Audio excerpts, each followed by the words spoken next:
નમસ્કાર, હું દીપલ. આપ જોઈ રહ્યા છો ગાંધીનગરની સૌપ્રથમ web news channel live Gandhinagar. તો આવો નિહાળીએ આજનું જીવતું ધબકતું ગાંધીનગર લાઈવ ગાંધીનગરની નજરે.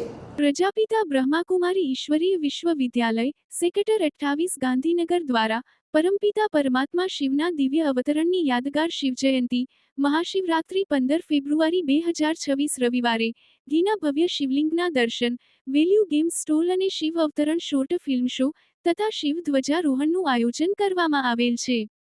ગાંધીનગરમાં પણ મહાશિવરાત્રિ મહોત્સવ અંતર્ગત બ્રહ્માકુમારી શિવશક્તિ ભવન, પ્લોટ નંબર 751 ઇન્ક્વાયરી ઓફિસ પાસે, સેક્ટર 28 ગાંધીનગર ખાતે સેવા કેન્દ્ર સંચાલિકા રાજયોગિની કૈલાશ દીદી દ્વારા 15 ફેબ્રુઆરી રવિવારે સવારે મુરલી ક્લાસ બાદ શિવ બાબાને વિશેષ ભોગ અર્પણ કરવામાં આવશે.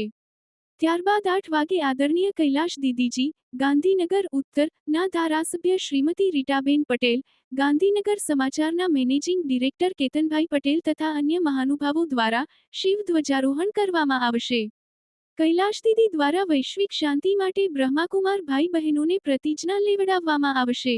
ત્યારબાદ સૌ મહેમાનો દ્વારા ઘીના ભવ્ય શિવલિંગ દર્શન, વેલ્યુ ગેમ સ્ટોલ અને શિવ અવતરણ શોર્ટ ફિલ્મ શોનું પણ ઉદ્ઘાટન કરવામાં આવશે. જેનો પ્રભુ પ્રેમી ભક્તોને સવારથી રાત સુધી લાભ લેવા હાર્દિક નિમંત્રણ છે. સાથે સાથે તારીખ 16, 17 અને 18 ફેબ્રુઆરીના રોજ આયોજિત ત્રિદિવસીય રાજયોગ શિબિરનો વિનામૂલ્યે લાભ લેવા રજીસ્ટ્રેશન કરવા અનુરોધ છે. ગાંધીનગર જિલ્લાના મગોડી સ્થિત પી.આર. ઠક્કર વિદ્યાવિહારમાં અભ્યાસ કરતા ધોરણ 10 અને ધોરણ 12ના વિદ્યાર્થીઓનો શુભેચ્છા કાર્યક્રમ યોજાયો.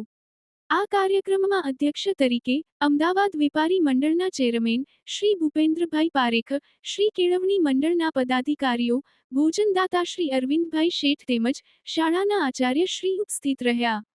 વક્તાઓ દ્વારા વિદ્યાર્થીઓને બોર્ડની પરીક્ષા અન્વયે સુંદર માર્ગદર્શન આપ્યું.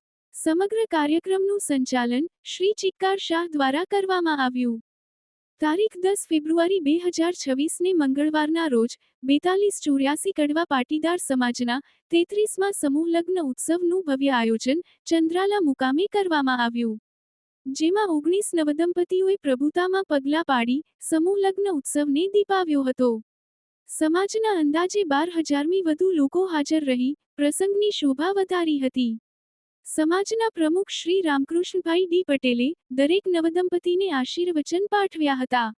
સમાજના વિદેશમાં વસતા તથા અન્ય લોકો દ્વારા સમાજના વિકાસ કાર્યો માટે સૌનો સાથ સૌનો વિકાસ અંતર્ગત માતબર રકમનું દાન એકત્ર થયું હતું.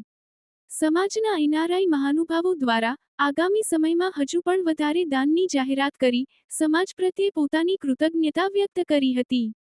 સમાજના યુવા પ્રમુખ શ્રી રામકૃષ્ણભાઈએ ડભોડા ઉમિયાધામ દ્વારા યુવાનોને છાસ વિતરણ કરવા બદલ ખેસ પહેરાવીને ધન્યવાદ આપ્યા હતા.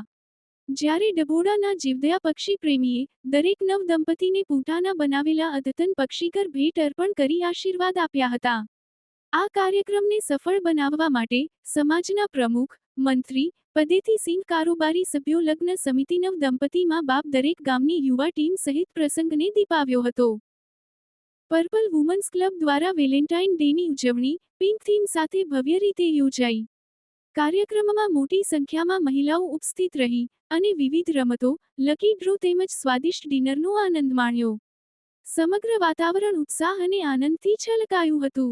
પ્રેસિડેન્ટ સોનલ બારોટના માર્ગદર્શન હેઠળ યોજાયેલ આ ઇવેન્ટ ખૂબ જ સફળ રહી. કાર્યક્રમના અંતે તમામ બહેનોને આ ખાસ દિવસની યાદગાર ભેટ અર્પણ કરવામાં આવી. મહિલાઓએ એકતા અને મિત્રતાનો સુંદર સંદેશ આપતા વેલેન્ટાઇન ડેને યાદગાર બનાવી દીધો. તો દર્શક મિત્રો, આપે અનુભવ્યો ગાંધીનગરનો ધબકાર. આપની આસપાસ બનતી આવી જ ઘટનાઓની જાણકારી અમારા સુધી પહોંચાડવા માટે સ્ક્રીન પર દર્શાવેલ નંબર પર વોટ્સએપ દ્વારા અથવા ઈમેલ આઈડી પર મેલ કરીને આપ અમારો સંપર્ક કરી શકો છો. ધન્યવાદ.